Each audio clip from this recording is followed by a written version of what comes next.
اب ذرائع کا یہ دعویٰ ہے کہ general Sahir Shamshad Mirza army chief general Asim Munir کو منانے اور عمران خان کے ساتھ ایک فارمولے پر معاملات طے کرنے پر آمادہ کرنے میں کامیاب ہو گئے ہیں۔ اس بہت بڑی پیش رفت پر پہنچنے میں ناظرین یہ تفصیل بھی آج ہم آپ کے ساتھ شیئر کریں گے۔ ویڈیو کی ڈیٹیل میں جانے سے پہلے ناظرین ہم اپنے نئے آنے والے دوستوں کو یہ یاد دلانا چاہتے ہیں کہ یہ چینل آپ کا اپنا ہے،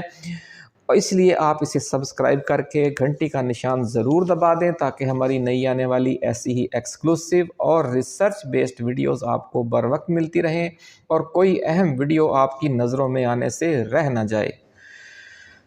ناظرین، امریکہ اپنے دوست اور دشمن ممالک پر کس طرح دباؤ ڈالتا ہے، اس کی تازہ ترین مثال افغانستان کی جو طالبان حکومت ہے اسے راہ راست پر لانے والی ایکٹیویٹی ہے، جس کے جو سرخیل ہیں وہ ظلم خلیل ذات تھے۔ ناظرین، کانگریس میں 1 مارچ کو بل 94 پیش کیا گیا جس میں پاکستان کا نان نیٹو الائی کا اسٹیٹس ختم کرنے کا کہا گیا۔ یہ بل بظاہر پاکستان کے خلاف تھا، لیکن اس کا جو اصل مقصد تھا وہ افغانستان پر دباؤ ڈالنا تھا۔ ایریزونا سے ریپبلکن پارٹی کے رکن اینڈی بگز نے یہ بل پیش کیا اور اس بل میں یہ کہا گیا تھا کہ جو پاکستان بڑا نان نیٹو اتحادی ہونے کی وجہ سے امریکہ سے کروڑوں ڈالرز کی، اربوں ڈالرز کی فوجی سپلائی اور امداد مسلسل حاصل کر رہا ہے، یہ ختم کر دی جائے۔ پاک فوج کو امریکہ کے defence development and research projects میں اسی نان نیٹو الائی کی وجہ سے حصہ لینے کا موقع ملتا ہے، شامل ہونے کا۔ اس بل میں مطالبہ کیا گیا تھا کہ پاکستان افغانستان حکومت میں شامل مختلف طالبان دھڑوں، خاص طور پر حقانی نیٹ ورک کے خلاف کارروائی کرے اور افغان طالبان سے جڑے تمام نیٹ ورکس کے خلاف ٹھوس اقدامات کرے۔ اگر پاکستان ایسا نہیں کرتا تو پھر صدر امریکہ پاکستان سے اس کا نان نیٹو اتحادی کا اسٹیٹس واپس لے لیں۔ یہ بل ناظرین کانگریس کی کمیٹی برائے فارن افیئرز کے حوالے کر دیا گیا تھا 1 مارچ کے بعد، یعنی مارچ کے پہلے ہفتے میں ہی۔ تو انہی دنوں میں آپ دیکھ رہے ہوں گے کہ پاکستان اور افغانستان کے حالات خراب تھے، تورخم بارڈر بند تھا اور بھی بہت سے یعنی کہ بات چل رہی تھی، سخت الزامات کا تبادلہ تھا کہ جو افغانستان ہے وہاں سے دہشت گرد آ رہے ہیں، پاکستان میں ایسے واقعات بھی پیش آئے اور یوں محسوس ہو رہا تھا کہ پاکستان افغانستان کے اندر میزائلوں سے، ڈرون طیاروں سے، کمانڈوز کے ذریعے اور F-16 طیاروں کے ذریعے آپریشن کرنے جا رہا ہے۔ یہ منظر آپ کو یاد ہوگا۔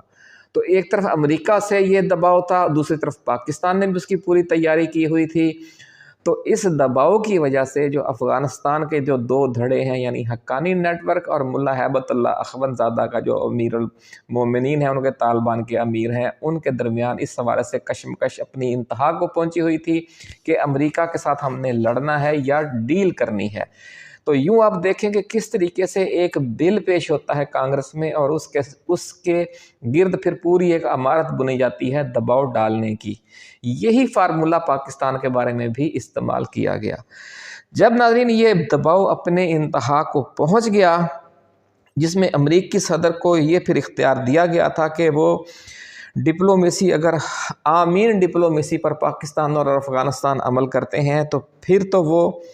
اس حوالے سے کوئی سخت اقدامات نہ کریں، بصورت دیگر یہ جو بل ہے اس کے ذریعے پاکستان کا نان نیٹو اتحادی کا سٹیٹس ختم کر دیا جائے اور اربوں ڈالر کی جو امداد ہے وہ روک لی جائے۔ ذرائع کا دعویٰ ہے کہ جس طرح پھر طالبان حکومت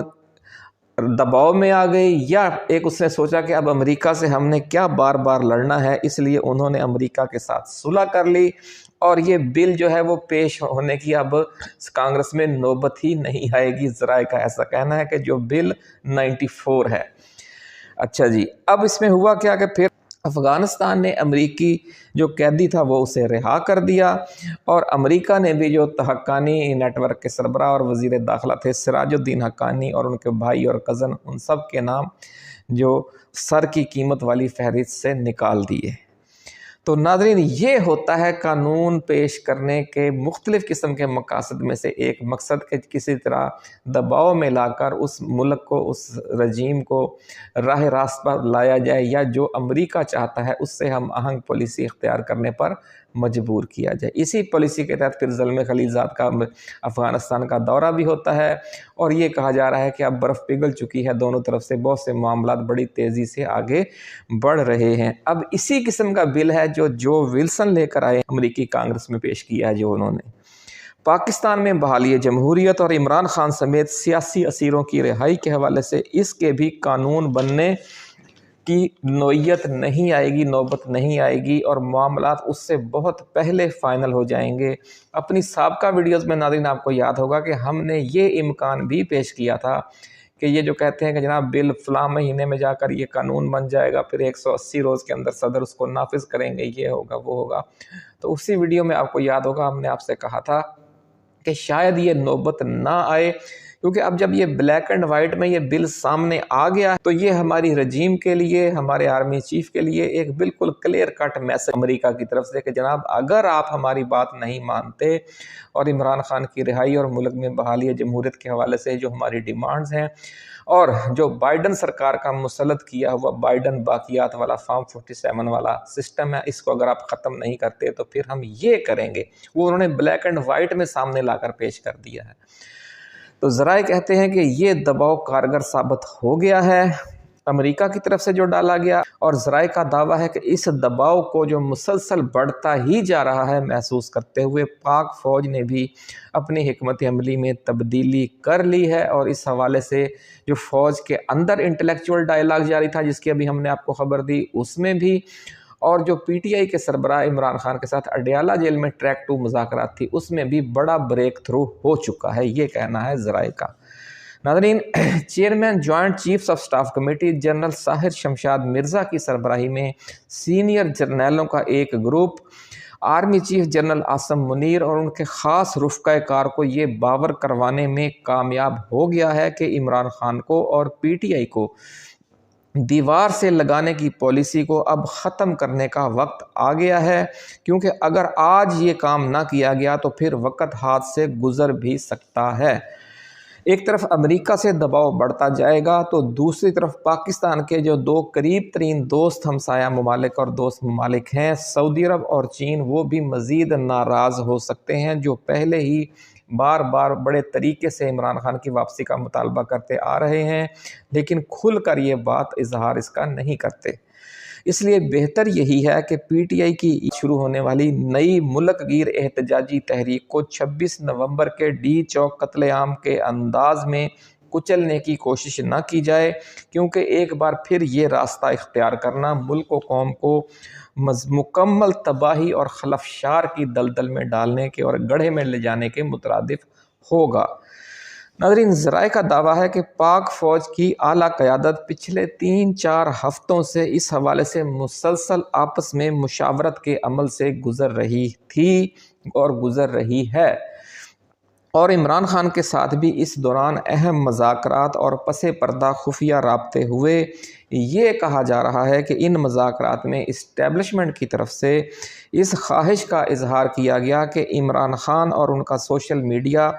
اداروں کے خلاف مکمل سیز فائر کی یقین دہانی کروائے تو بہت سے معاملات میں پی ٹی آئی کو اس موجودہ بند گلی سے نکلنے کا راستہ دیا جا سکتا ہے، اور خان سے اس حوالے سے پکی ضمانت مانگی گئی کہ اگر وہ یہ ضمانت دے دیں تو نہ صرف عمران خان بلکہ پی ٹی آئی کے تمام اسیروں کو رہا کر دیا جائے گا، اور باقی معاملات بھی پھر سیاسی انداز میں طے کر لیے جائیں گے۔ ناظرین، ذرائع کا دعویٰ یہ ہے کہ عمران خان نے اس حوالے سے یہ شرط پیش کی کہ اگر فوج اور جرنیل یہ چاہتے ہیں کہ ہم ان کا نام نہ لیں اور اب تک ہمارے ساتھ جو ظلم و ستم اور زیادتیاں ہو چکی ہیں ہم وہ سب کچھ بھول جائیں اور مثبت انداز میں ملک و قوم کی خاطر آگے بڑھنے کا راستہ نکالیں، تو ملک و قوم کو موجودہ دلدل سے نکالنے کی جو ذمہ داری ہے وہ صرف پی ٹی آئی پر تو نہیں ہے، فریق مخالف بھی قربانی دے، ہم بھی قربانی دینے کے لیے تیار ہیں۔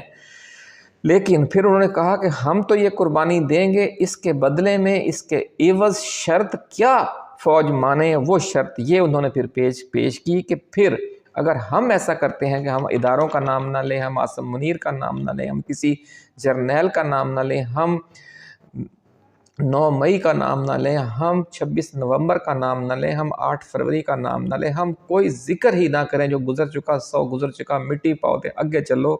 تو پھر فوج اور ISI کی طرف سے بھی عدلیہ، میڈیا اور بیوروکریسی پر جو غیر اعلانیہ مارشل لا نافذ ہے اسے بھی اٹھا لیا جائے، اسے ختم کیا جائے۔ اس کے بعد PTI سمیت جو اپوزیشن جماعتیں ہیں اپنی جمہوری، سیاسی اور عدالتی جنگ کے ذریعے فارم 47 حکومت کے ساتھ خود ہی نمٹ لیں گی۔ یہ ہے پھر ناظرین جو خان نے آگے سے جواب دیا، کیونکہ لوگ کہتے ہیں جی خان مذاکرات نہیں کرتا، خان مذاکرات بھی کرتا ہے لیکن بڑی دلیل سے بات کرتا ہے۔ ذرائع کا ناظرین دعویٰ ہے کہ اس سلسلے میں ایک فائنل ڈرافٹ اب تیار کیا جا چکا ہے کہ دونوں فریق کس کس حوالے سے پیچھے ہٹیں گے اور آئندہ کا لائحہ عمل کیا ہوگا، اور اس ڈرافٹ کی تیاری میں chairman joint chiefs of staff committee general Sahir Shamshad Mirza اور ISI کے موجودہ سربراہ لیفٹیننٹ جنرل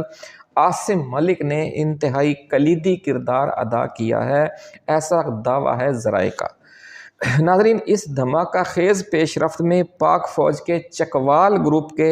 سینئر فوجی افسران کی مخلصانہ کاوشوں کا بار بار ذکر بھی آ رہا ہے، کیونکہ خود پاک فوج کے اندر سے بھی اوپر سے نیچے تک موجودہ نہ ختم ہونے والی محاذرائی کے حوالے سے یہ سوچ پیدا ہو چکی ہے کہ ملک کے سیاسی مسائل کو سیاستدانوں کے ذریعے حل کرنے کا راستہ اختیار کرنا چاہیے، اور فوج اس حوالے سے اپنا اثر و رسوخ اور ریاستی طاقت کا جو استعمال کبھی ایک فریق کے حق میں کرتی ہے، کبھی دوسرے فریق کے حق میں، یہ استعمال کرنے کی جو پرانی حکمت عملی ہے اب اس سے باہر نکلا جائے۔ ناظرین سوشل میڈیا پر سابق آرمی چیف جنرل جہانگیر کرامت کے مبینہ بیانات کے حوالے سے بھی بہت شور مچا ہوا ہے آج کل، اور ایک پرانی ویڈیو بھی دوبارہ اپلوڈ کی جا رہی ہے، لیکن ہم نے اس حوالے سے جب فیکٹ چیک کیا ہے تو یہ ثابت ہو گیا ہے کہ جنرل جہانگیر کرامت نے موجودہ army chief general Asim Munir کے حوالے سے کوئی بیان نہیں دیا، اور جس شخصیت کو جہانگیر کرامت کہہ کر ان کی ایک پرانی ویڈیو شیئر کی جا رہی ہے وہ غالباً ایکس سروس مین سوسائٹی کے ایک سینئر ترین رہنما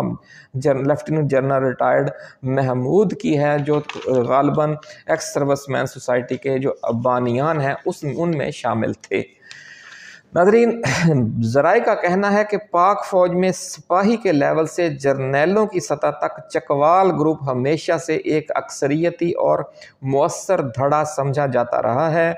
سابق DG ISI لیفٹیننٹ جنرل فیض حمید بھی اسی چکوال گروپ کا حصہ تھے، اور ذرائع کا کہنا ہے کہ موجودہ چکوال گروپ ان کے خلاف جاری اس کورٹ مارشل کی اسپیڈ سلو کروانے میں بھی کامیاب ہو چکا ہے، اور معاملات اب افہام و تفہیم کی طرف بھی جا رہے ہیں۔ یعنی جو فیض حمید کا معاملہ ہے وہاں بھی وہ جو دھونس دھاندلی والا اسٹائل ہے اب وہ اختیار نہیں کیا جا رہا، اور انہیں ریلیف دیا جا چکا ہے۔ یہ ویڈیو ہم آپ کے ساتھ پہلے بھی کر چکے ہیں، آج سے 15-20 دن یا شاید 10 دن پہلے۔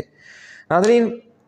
اور یہ بھی عمران خان نے جو بیان دیا پہلے بھی بار بار کہا، اب بھی وہ یہ بار بار کہہ رہے ہیں، اور انہوں نے یہ موقف بار بار دہرایا ہے کہ ملک بھی میرا ہے اور فوج بھی میری ہے، اس لیے انہوں نے PTI کے ساتھ ہونے والے مظالم پر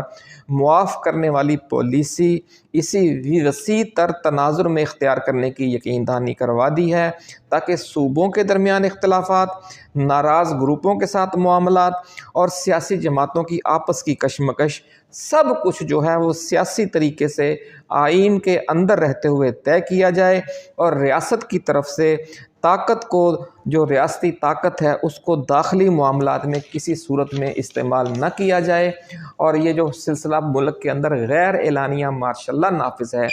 اس کو اٹھا لیا جائے۔ تو ناظرین اپنا خیال رکھیے گا، اللہ حافظ۔ پاکستان زندہ باد۔